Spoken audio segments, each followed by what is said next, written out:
दोस्तों, आज मैं आपके लिए एक थ्रिलर स्लैशर मूवी लाया हूँ जिसका नाम है वैलेंटाइन। ये मूवी 2001 में रिलीज की गई थी।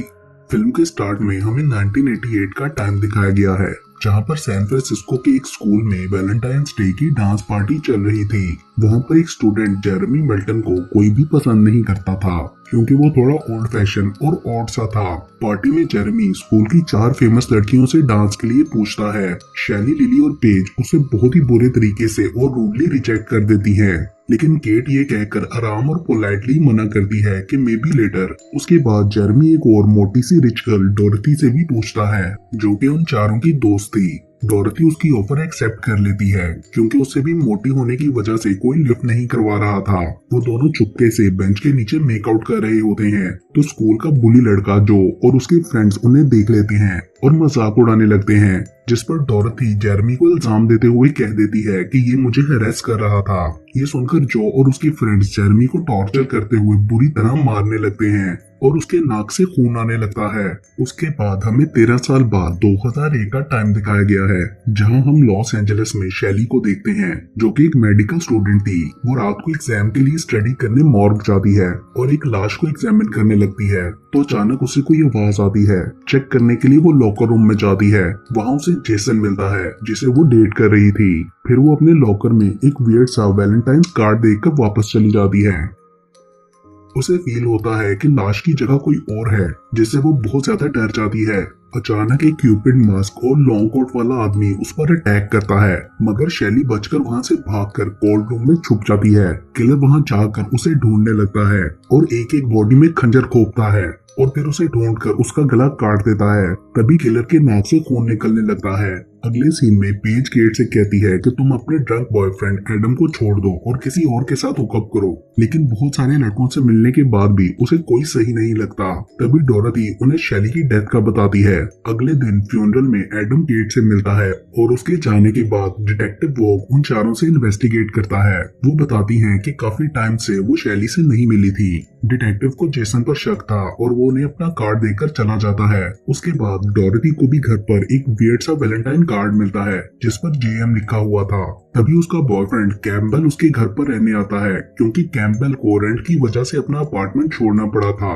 दूसरी तरफ केट शावर ले रही होती है, तो उसे घर में किसी के आने का एहसास होता है। वो देखने के लिए बाहर हॉलवे में जाती है। उसे लिफ्ट के दरवाजे में एक क्यूपिड मास्क मिलता है और उसका नेबर गैरी उससे फ्लर्ट करने की कोशिश करता है। उधर पेज और लिली को भी कार्ड और चॉकलेट बॉक्स मिलता है।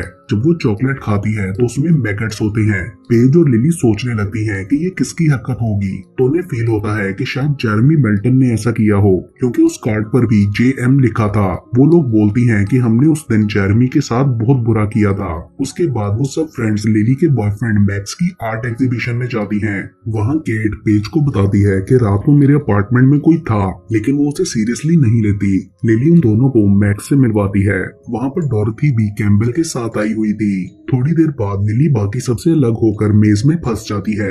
अचानक लाइट्स फ्लिक करने लगती हैं और वही मास्क वाला किलर वहां आकर लिली पर एरो से अटैक करके उसे मार डालता है और वो सीढ़ियों के साइड से नीचे गिरते हुए डंपस्टर में चली जाती है। तभी किलर के नाक से खून आने लगता है। दूसरी तरफ बाकी तीनों कैम्बल की एक्स गर्लफ्रेंड रूदी से मिलती हैं, जो उससे लड़ रही होती है। रूदी कैम्बल को कॉन आर्टिस्ट कहती है कि ये लड़कियों को पैसों के लिए यूज करता है। उधर केट अपने बॉयफ्रेंड एडम को क्रीपी नेबर और मास्क के बारे में बताती है और कहती है कि मेरी पैंटी किसी ने चुरा ली है। एडम कहता है कि वो मैंने ली थी। अगले दिन डिटेक्टिव वॉग लड़कियों से मिलकर उन्हें शैली के पेरेंट्स को आए कार्ड्स दिखाता है, जो जेरेमी मेल्टन ने भेजे थे।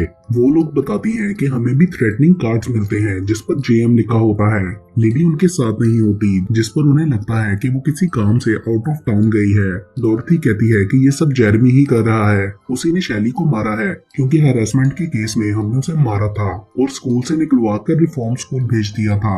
जिस पर डिटेक्टिव कहता है कि मैं इन्वेस्टिगेट करूंगा कि इस वजह से वो आप लोगों के पीछे क्यों है।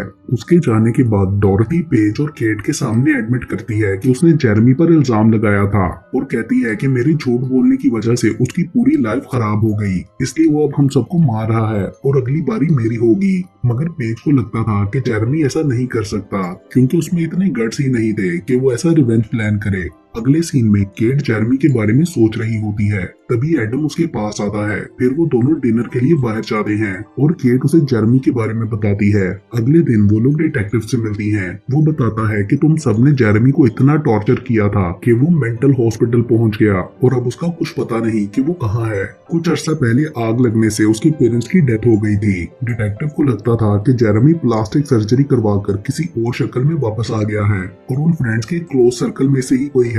वो जेसन को अरेस्ट करने की बात करता है और उन तीनों से भी उनके बॉयफ्रेंड्स के बारे में पूछता है। डिटेक्टिव को शक था कि एडम और कैम्पबेल में से ही कोई जेरेमी है, मगर डोरथी कहती है कि कैम्पबेल ऐसा बिल्कुल भी नहीं हो सकता। अगले सीन में किलर केट के घर जाता है जहाँ पर गैरी होता है और उसकी पैंटी चुरा रहा था, तो वो रोट आयरन से उस पर अटैक करके उसे मार डालता है। उस रात डोरथी ने अपने घर पर वैलेंटाइंस डे की पार्टी रखी हुई थी। घर जाने पर केट को पेज भी वहाँ मिलती है। तभी डोरथी उन्हें कॉल करके बताती है कि डिटेक्टिव ने कैम्पबेल से क्वेश्चनिंग की जो शायद उसे अच्छा नहीं लगा, तो उनके कहने पर डोरथी कैम्पबेल को वैलेंटाइंस गिफ्ट देती है और एक्सक्यूज करती है। उसके बाद कैम्पबेल भी उसे गिफ्ट में नेकलेस देता है और किसी मीटिंग के लिए जाने लगता है। अगले सीन में वो किसी को डोरथी के अकाउंट्स की डिटेल दे रहा था और फंड्स अपने अकाउंट में ट्रांसफर करने के लिए कहता है, मतलब वो सच में एक फ्रॉड था। तभी डोरथी उसे किसी काम से बेसमेंट में भेजती है। कैम्पबेल के बेसमेंट पे जाने पर किलर वहां आ जाता है और कुल्हाड़ी से अटैक करके उसे मार डालता है। रात को पार्टी में डोरथी कैम्पबेल का इंतजार करती रहती है और उसके ना आने की वजह से काफी परेशान हो जाती है। पार्टी में रुदी भी आती है जो कि डोरथी को कैम्पबेल की असलियत बताने आई थी और कहती है कि ये नेकलेस भी कैम्पबेल ने मेरे से चुरा के तुम्हें दिया है, मगर डोरथी उस पर यकीन नहीं करती और वो लोग उसे बाहर निकाल देती हैं। उधर मैक्स आकर केट को बताता है कि लिली लॉस एंजलिस में नहीं है, वो वहाँ पहुंची ही नहीं। दूसरी तरफ रूदी कैम्पबेल के रूम में चेकिंग के लिए जाती है और उसकी वॉच लेकर वहाँ से निकलने लगती है। तभी किलर उसके सामने आ जाता है तो रूदी उसे डंडा मारकर बाथरूम में छुप जाती है, लेकिन किलर वहाँ भी पहुंच जाता है और उस पर अटैक कर देता है। सामने टूटे हुए कांच से उसका गला काट के उसे मार डालता है। दूसरी तरफ केट डोरथी को लिली का बताती है और वो दोनों पेज के पास जाने लगती हैं। तभी उन्हें डिटेक्टिव की कॉल आती है जो बताता है कि हमें जेसन को छोड़ना पड़ा क्योंकि उसके खिलाफ कोई स्ट्रॉन्ग एविडेंस नहीं थे और वो अब तुम्हारी पार्टी में भी हो सकता है। मेरे आने तक तुम लोग केयरफुल रहना। केट उसे लिली के बारे में भी बताती है। उसके बाद केट एडम को दोबारा ड्रिंक करता देखकर उससे नाराज हो जाती है क्योंकि वो उसके लिए ड्रिंक छोड़ने का कह रहा था। दूसरी तरफ पेज बाथरूम में होती है जहां किलर आकर दरवाजा बंद कर देता है और छुप जाता है। फिर अचानक सामने आकर पेज को पानी में डालकर ऊपर से बंद कर देता है। पेज बहुत ज्यादा डर जाती है। फिर किलर उसके शोल्डर को ड्रिल करता है और ड्रिल को पानी में फेंक कर पेज को इलेक्ट्रिक शॉक देता है जिससे उसकी मौत हो जाती है। दूसरी तरफ पार्टी में कुछ लाइट्स बंद हो जाती हैं और सब लोग चले जाते हैं। डोरथी और केट आर्ग्यू करने लगती हैं कि किलर कौन है। डोरथी को लगता था कि एडम असल में जेरेमी है और वही ये सब कर रहा है, लेकिन केट कहती है कि वो कैम्पबेल भी हो सकता है क्योंकि हम उसके बारे में ज्यादा नहीं जानते और वो कहीं गायब भी है। मगर इस बात पर डोरथी को गुस्सा आ जाता है और कहती है कि असल में तुम लोग मुझसे जेलस होती हो कि मेरे पास बॉयफ्रेंड कैसे आ गया। फिर वो केट से नाराज होकर चली जाती है। उसके बाद केट डिटेक्टिव को कॉल करती है तो रिंगटोन की आवाज उधर करीब से ही आ रही होती है। केट जाकर चेक करती है तो उसे डिटेक्टिव का फोन और कटा हुआ सर पूल में मिलता है, जिसे देखकर वो बहुत ज्यादा डर जाती है और भागकर अंदर चली जाती है जहाँ एडम के अलावा कोई नहीं होता।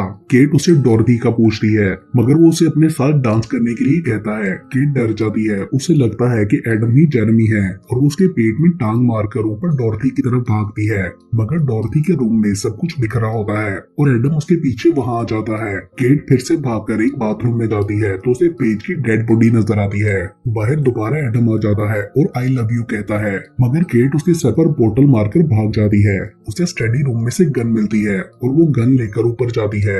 ऊपर उसके सामने मास्क किलर आता है और वो दोनों टकराकर नीचे गिर जाते हैं, मगर एडम किलर को शूट करके मार देता है। केट एडम को हक करके सॉरी करती है।